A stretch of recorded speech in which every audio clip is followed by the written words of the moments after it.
দান করবেন এবং আশীর্বাদ করার পরে এই যে জড়জগতে আপনার যত বাধা বিপত্তি আছে সব কিছু অটোমেটিকলি আপনার দূরীভূত হয়ে যাবে।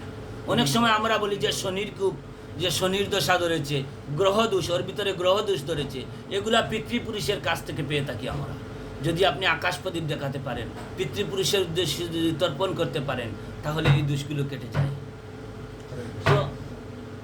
তো আমি কার্তিক মাসে একটি লীলা 2 মিনিট আলোচনা করব যে আমরা সেই দীপাবলিতে একবার মা যশোদা কী করেছেন, গোপালকে নিয়ে উনি সেই যমুনায় প্রদীপ দেওয়ার জন্য যাচ্ছেন পূর্বপুরুষের জন্য। তো যখন প্রদীপ দেওয়ার জন্য যাচ্ছেন, গোপালও যাচ্ছে সঙ্গে করে। তো মা বলছেন তুই বাচ্চা মানুষ, তুই বাসায় থাক না। বলছে গোপাল বলছে না, আমি ঘরে থাকবো না, আমি তোমার সাথে যাব। যখন গোপালকে সাথে নিয়ে গিয়েছেন তখন গোপালও সাথে গিয়েছে।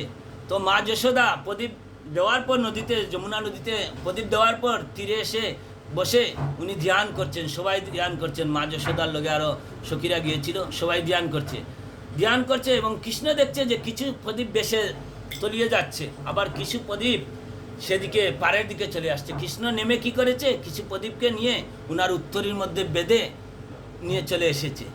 তো মা যশোদা যখন হেঁটে হেঁটে রাস্তায় আসছেন তখন দেখছেন যে জুন শব্দ করছে। বলছেন কী রে গোপাল, তোর এই পুতলির মধ্যে কি বেঁধে রেখে নিয়ে এসেছিস? তোর চুরির স্বভাব আর গেল না, কি চুরি করে নিয়ে এসেছিস? তখন বলছে মা এই কিছুটা প্রদীপ। বলি হায়, এ কী করছিস তুই? আমি তো সেটি ভগবানকে অর্পণ করেছি, তুই সেটি কেন নিয়ে এসেছিস? এগুলো তো বড় পাপ। তখন গোপাল বলছে মা গো, যে আমার চরণে আশ্রয় নেয় তাকে আমি ডুবে যেতে দেই কিভাবে? তো আমার চরণে যে আশ্রয় নেই, এই মনুষ্য দুর্লভ জন্ম পেয়ে যে আমার কাছে আসলো না, আর যে আমার কাছে আসলো তাকে আমি কোনোদিন ডুবে যেতে দেই না, এবং সেই যমুনা নদীতে আমি ঘুরতে দেব না, সেই জন্ম মৃত্যুর চক্রাকারে আমি তাকে ঘুরতে দেব না।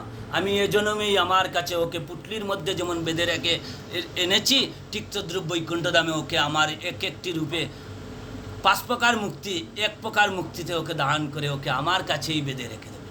হরে কৃষ্ণ।